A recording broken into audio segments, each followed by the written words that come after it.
فيا أيها الرجل منه شفاعة صلوا عليه وسلموا تسليما. Alhamdulillahirabbil alamin. Alhamdulillah wa syukurillah wa ni'matillah wa la haula wa la quwwata illa billahil aliyil azim. Asyhadu an la ilaha illallah wahdahu la syarikalah wa asyhadu anna Muhammadan abduhu wa rasuluh. Allahumma shalli wa sallim wa barik ala sayyidina Muhammadin fil awalin wal akhirin wa salli wa sallim wa barik ala sayyidina Muhammadin fi kulli waqti wa hin wa salli wa sallim wa barik ala sayyidina Muhammadin fil malaila la yaumiddin.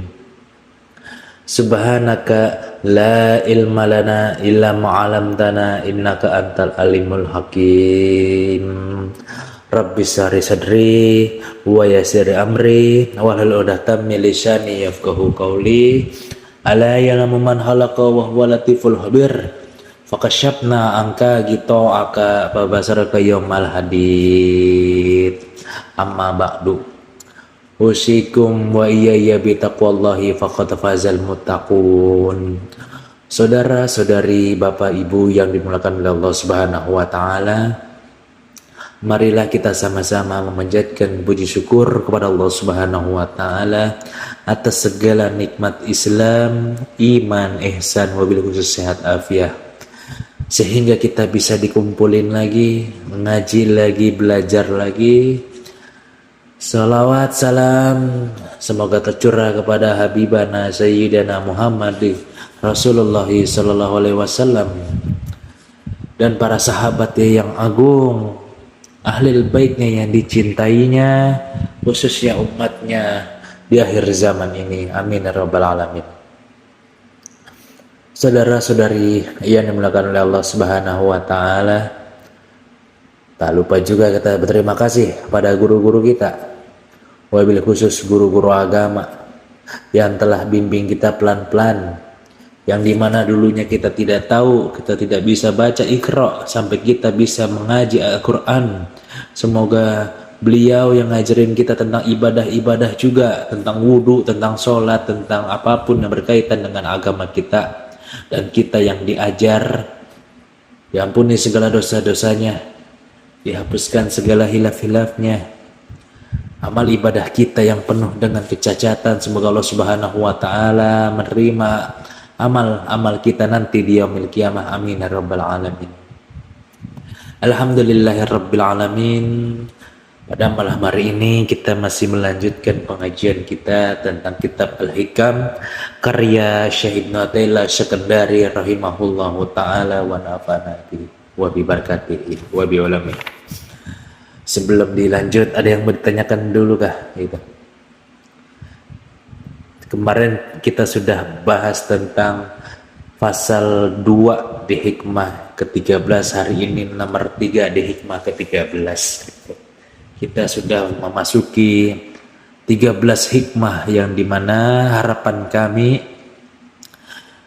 baik saya pribadi dan ummima saudara-saudari, biar benar kehidupannya, lebih-lebih amal ibadahnya, wabil khususnya lagi keyakinan kita kepada Allah Subhanahu wa ta'ala gitu.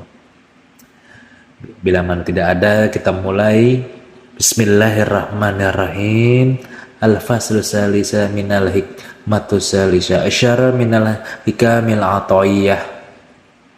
Qala al-musannif rahimahullahu ta'ala wa nafa'ana bihi wa bibarakatihi wa bi'ulumihi wa ghafarallahu wa limasyakihi wa limasyakihi na'amin. Qala syekh am kaifai yatma'u ayyadkhulu hadratillah wa huwa lam yatatahhar min janabati ghafala, yang dimana diartikan bagaimana hati kita ingin sampai kepada Allah Subhanahu wa ta'ala, akan tetapi hati kita masih diselimuti oleh kelalaian, Wallahu alam bisawab. Segitu dulu yang akan kita bahas. Saudara-saudara yang dimuliakan oleh Allah Subhanahu wa taala, pondasi pertama di dalam ilmu tasawuf ialah qanaah, menerima apapun semua daripada ketentuannya Allah Subhanahu wa taala, gitu. Sebab apa? Qanaah itu sangat berat bila mana dilakukan oleh orang-orang yang tidak ikhlas di dalam hatinya. Jadi di dalam hidup kita harus mempunyai pegangan kita ialah fikih, tasawuf dan akidah, gitu. Kitab Al-Hikam ini yang saudara-saudara pegang ialah kitabnya orang-orang salik atau penempuh jalan sunyi, gitu.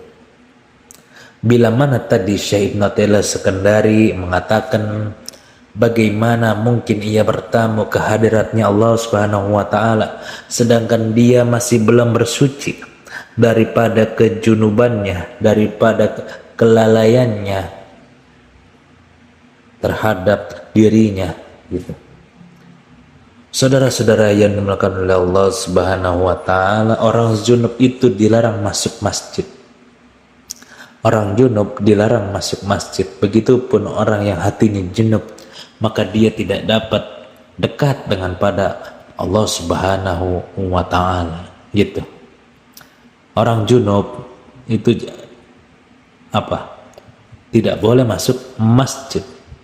Orang junub.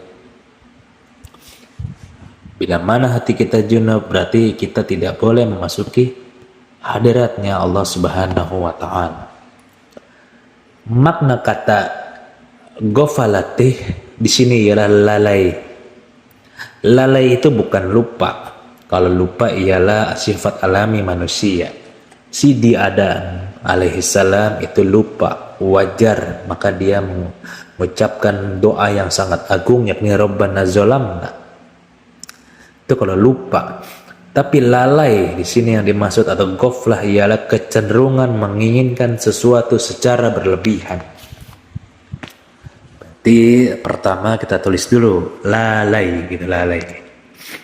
Lalai dibagi dua. Yang pertama lalainya bagi orang-orang salik atau orang-orang yang berjalan menuju cahaya. Yang nomor dua ialah lalainya bagi muttaqin, orang-orang yang bertakwa. Ada dua di sini perbedaannya. Ada lalai yang ditempuh orang-orang salik, ada pula lalai yang ditempuh oleh orang-orang muttaqin. Lalai yang ditempuh orang salik akan menyebabkan kekufuran. Saudara-saudara yang dimuliakan oleh Allah Subhanahu wa taala, berapa banyak cerita-cerita, bahkan ente baca kan di Instagram Abu Hamid Al-Ghazali mengatakan 1 detik aku lupa Allah Subhanahu wa taala, aku kafir. Itulah yang disebut orang salik. Karena tidak boleh lalai sedetik pun. Dan lalai bagi orang-orang mutakin ialah menuju kesesatan. Menuju kesesatan. Gitu. Menuju kesesatan. Menuju kesesatan. Penyebabnya ada 3. Penyebabnya ada 3. Kenapa kita bisa lalai? Yang pertama ialah kesombongan. Kesombongan di dalam surat Al-A'raf ayat 146 dijelaskan Sa'asrafu an ayati allazina yatakabbaruna fil ardi, dan akan aku palingkan dari tanda-tanda kekuasaanku orang-orang yang menyombongkan diri di bumi tanpa alasan yang benar, terus sampai dia di akhir hayat. Wa kanu anha ghafilin, yang artinya mereka itu selalu lengah, gitu. Jadi orang-orang sombong ini Allah Subhanahu wa taala sudah kasih pelajaran di dalam surat Al-A'raf ayat 146. yang dimana orang sombong tidak akan melihat kekuasaannya Allah di muka bumi ini, tidak bakal dia melihat, tidak bakal dia mendengar kasih sayang Allah Subhanahu wa taala di muka bumi ini. Yang nomor dua, yang pertama sombong, nomor dua ialah akal sehat tertutup hawa nafsu. Di dalam surat Yunus ayat 90 dijelaskan, Nauzubillahi minasyaitonirrajim, bismillahirrahmanirrahim, falyawma nunajjika bibadainika litakuna liman khalfaka ayah wa inna katsiran minan nasi an ayatina laghafil. Maka pada hari ini kami selamatkan jasadmu agar engkau menjadi pelajaran orang-orang yang datang setelahmu, tetapi kebanyakan manusia tidak mengindahkan tanda-tanda kekuasaan kami. Gitu. Maksudnya ialah akal sehatnya manusia tadi sudah mati karena tertutup hawa nafsu, karena sudah mati tertutup hawa nafsu. Yang nomor tiga ialah panca indera dan hatinya mati. Gitu. Di dalam surat Al-A'raf ayat 179 juga dijelaskan, A'udzubillahi minasyaitonirrajim, bismillahirrahmanirrahim. Boleh dibuka tuh 179. Walaqad zara'na li jahannam katsiran minal jinni wal insi lahum qulubul la yafqahuna bih walahum a'yuna la yubsirun biha. Yang artinya, dan sungguh akan kami isi neraka jahanam banyak daripada kalangan jin dan manusia. Mereka memiliki hati tetapi tidak dipergunakan untuk memahami ayat-ayat Allah Subhanahu wa taala, dan mereka memiliki mata tetapi tidak untuk melihat tanda-tanda kekuasaannya Allah Subhanahu wa taala. Gitu. Saudara-saudara yang dimuliakan oleh Allah Subhanahu wa taala, jalan kita ialah ngaji. Maka boleh kita berbangga, kul haji hisabili. Katakanlah inilah jalanku. Jalan kita ialah ngaji. Jalan kita ialah ngaji. Thariqah itu ada banyak, tapi setinggi-tingginya thariqah ialah mengaji. Gitu. Setinggi-tingginya thariqah ialah mengaji. Gitu. Nomor dua ialah thariqah yang paling tinggi. Nomor dua ialah mengaji Al-Quran. Gitu. Yang pertama ialah ta'lim wa ta'alum, belajar yang tiga, fikih, akidah dan tasawuf. Yang nomor dua ialah mengaji Quran. Bagi para pecinta tingkatan SMA ialah 10 juz dalam sehari. Tingkatan SMP 5 juz. Tingkatan SD 1 juz dalam sehari. Berapa kita banyak mengaji Al-Quran? Gitu. Thariqah yang nomor 3 yang paling tinggi ialah bersalawat kepada Nabi besar Muhammad sallallahu alaihi wasallam. Tingkatan SMA ialah 12.000. Tingkatan SMP ialah 5.000. Tingkatan SD ialah 500 atau 1.000. Tingkatan anak PAUD 100. Mungkin kita masih PAUD kayaknya nih, bersalawat aja males.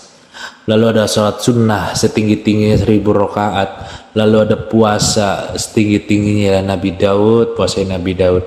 Lalu yang paling gampang ialah sedekah. Thariqah kita ialah sedekah dan mengaji Quran. Semuanya kita jalani gitu. Jadi kita tidak mengandalkan bacaan-bacaan tertentu untuk mencapai Allah Subhanahu wa taala. Tidak. Kita tidak mengandalkan apa-apa dalam mencapai ridhonya Allah Subhanahu wa taala. Tapi kita mengandalkan tadi, kita mengandalkan ilmu supaya kita benar di dalam hidup kita. Saudara-saudara yang dimuliakan oleh Allah Subhanahu wa taala, obat daripada 3 kelalaian tadi ialah seperti yang sudah kita bahas sebelumnya, ialah zikrullah, yakni mengingat Allah Subhanahu wa taala. Maka dari itu ada 3 poin pentingnya di dalam zikrullah gitu. Zikir itu ialah ingat, mengingat, mengingat. Setinggi-tingginya zikir ialah mazkur gitu.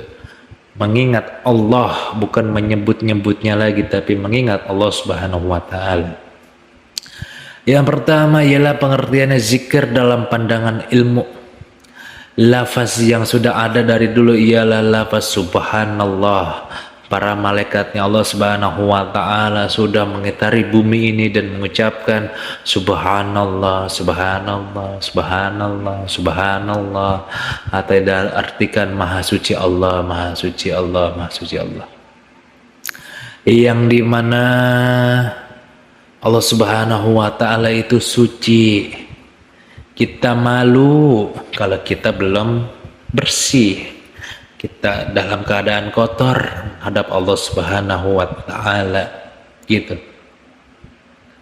Kita malu kalau mau sholat aja masih pakai baju main. Kalau mau sholat aja celananya kotor. Kalau mau sholat aja jigongnya nggak dibersihin. Kalau mau sholat aja keteknya nggak kemana-mana tuh pada bau, nggak dibersihin. Tapi kalau dia mau ketemu bosnya, kalau dia mau ketemu pacarnya atau siapanya, rajin banget tuh. Yang nomor 2 dalam pandangan panutan. Panutannya ialah tentang guru gitu. Guru yang bagaimana yang kita harus lihat. Guru yang mengajarkan kita tentang syariat dan sholatnya. Jangan pernah ente maupun saya pribadi berguru kepada orang yang tidak pernah sholat, tidak tahu cara berwudu, tidak tahu cara mandi wajib, tidak mau mengajarkan kita tentang bab-bab yang penting di dalam ibadah kita. Tapi berapa banyak guru-guru yang wallahualam ya, dia bukan guru kali ya gitu, disuruh ajarin wudhu aja nggak bisa, tapi ngomongnya Allah, Allah, Allah. Waduh, itu bahaya benar kan gitu. Lalu manfaatnya apa gitu? Kita harus tahu manfaat daripada zikir yang kita amalkan. Bila mana kita mengucapkan astagfirullahalazim, berarti tandanya kita sedang minta ampun kepada Allah Subhanahu wa taala gitu. Saudara-saudara yang dimuliakan oleh Allah Subhanahu wa taala, yang pertama zikir ya dalam pandangan ilmu. Yang nomor 2 ialah keyakinan. Zikir dalam sudut pandang keyakinan. Digariskan ialah sudut pandang keyakinan ialah tentang qada dan qadarnya sudah ditentukan oleh Allah Subhanahu wa taala. Kuncian dalam qada ialah kita istiqomah dalam berusaha, lalu berdoa dan bertawakal. Kebanyakan orang usahanya tidak istiqomah, doanya mandek, tawakalnya kagak bisa. Diulang lagi, kebanyakan orang, mudah-mudahan yang di sini tidak ada yang ngesindir, mudah-mudahan yang dengerin juga tidak ada yang tersindir. Kebanyakan orang usahanya tidak istiqomah, doanya mandek, lalu tidak tahu tawakal itu apa gunanya. Saudara-saudara yang dimuliakan oleh Allah Subhanahu wa taala, bila mana hidup kita ingin diistimewakan oleh Allah Subhanahu wa taala, maka kita harus mengistimewakan dulu Nabi Muhammad sallallahu alaihi wasallam di dalam hidup kita. Ajaran-ajaran Rasulullah sallallahu alaihi wasallam sudah sejauh mana kita terapkan di dunia ini gitu. Sudah sejauh mana kita aplikasikan di dalam kehidupan kita sehari-hari gitu. Sebab apa? Sebab Nabi Muhammad sallallahu alaihi wasallam ialah penarik, pengumpul semua makhluk untuk di bawah naungannya di yaumil kiamah nanti. Begitu jadinya. Kalau ada yang mau di sharing boleh berdua nih. gitu. Tolong diingat-ingat aja dah. Kuncian kerja, jika sudah kerja jangan mengharapkan hasil karena bisa stres. Itu tuh kunciannya, tolong diingat-ingat aja dah.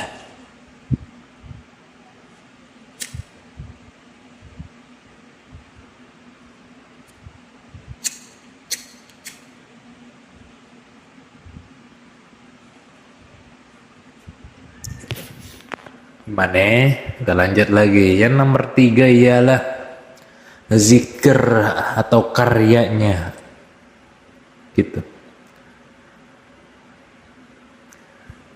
Zikir karyanya ialah kita bermusyahadah fi'lullah, menyaksikan dengan mata hati kita apa yang terjadi merupakan perbuatannya Allah Subhanahu wa Ta'ala. Gitu. Kaya, miskin, baik, buruk, senang, sedih, duka, bahagia, gitu dah. Sakit, sehat, itu ritmenya kan begitu. Kehidupan cuman begitu-gitu aja ritmenya. Kalau ente lagi sedih, jangan sedih-sedih, nanti juga senang. Begitupun ente lagi seneng, jangan terlalu seneng, nanti ente bisa sedih. Udah diajarin pelan-pelan, berubah gitu. Pada hakikatnya saudara-saudara, semua perbuatan daripada Allah Subhanahu wa Ta'ala, tapi semua tergantung daripada usaha dan doa hambanya dari makhluknya. Bila mana kalau dia berusaha harus istiqomah, dan kalau doa dia harus bertawakal kepada Allah Subhanahu wa Ta'ala. Itulah yang dinamakan ilmu gitu. Kebanyakan kita apa-apa Allah, apa-apa Allah, apa-apa Allah, benar gak benar, tapi dia salah dalam mengaplikasikan ilmunya. Bila mana kita mau kaya tapi tidak kerja, itu tandanya kita mengharapkan angan-angan, dan itu bisa ditipu atau kita kena tipuan syaitan gitu. Kenapa kita tidak pernah sadar bahwa kita ini sudah binasa? Kenapa?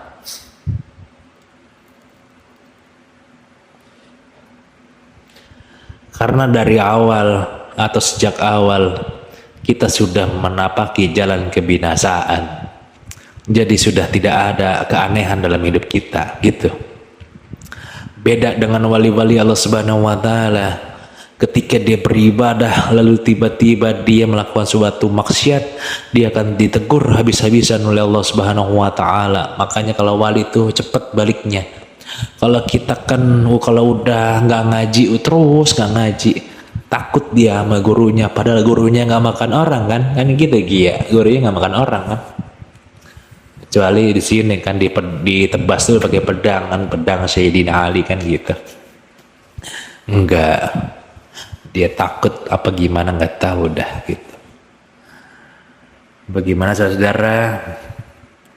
Nanti mungkin boleh di sharing-sharing. Alafu minggum. Bila mana tidak ada sharing, saya minta maaf bila mana salah kata dan perbuatan. Wallahu a'lam bishawab, dengan ilmu yang terbatas. Wabillahi taufiq wal hidayah. Assalamualaikum warahmatullahi wabarakatuh. Ilahi lastulil firdausi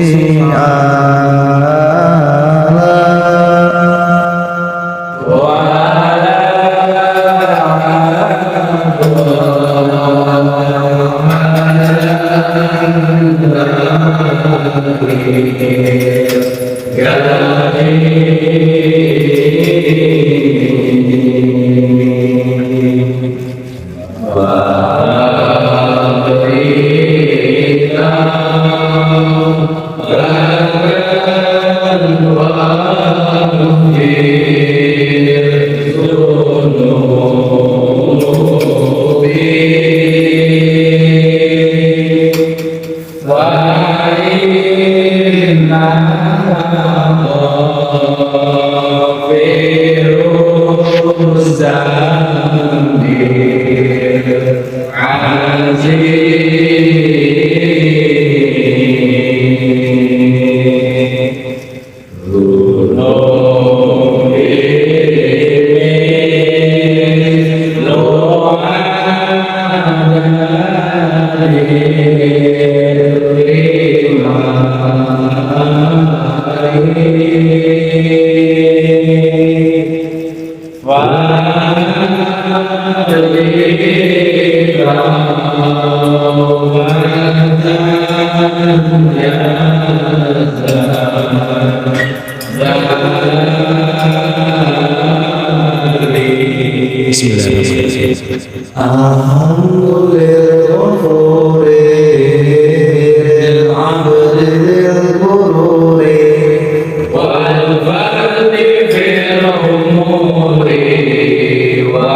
Salli wa sallim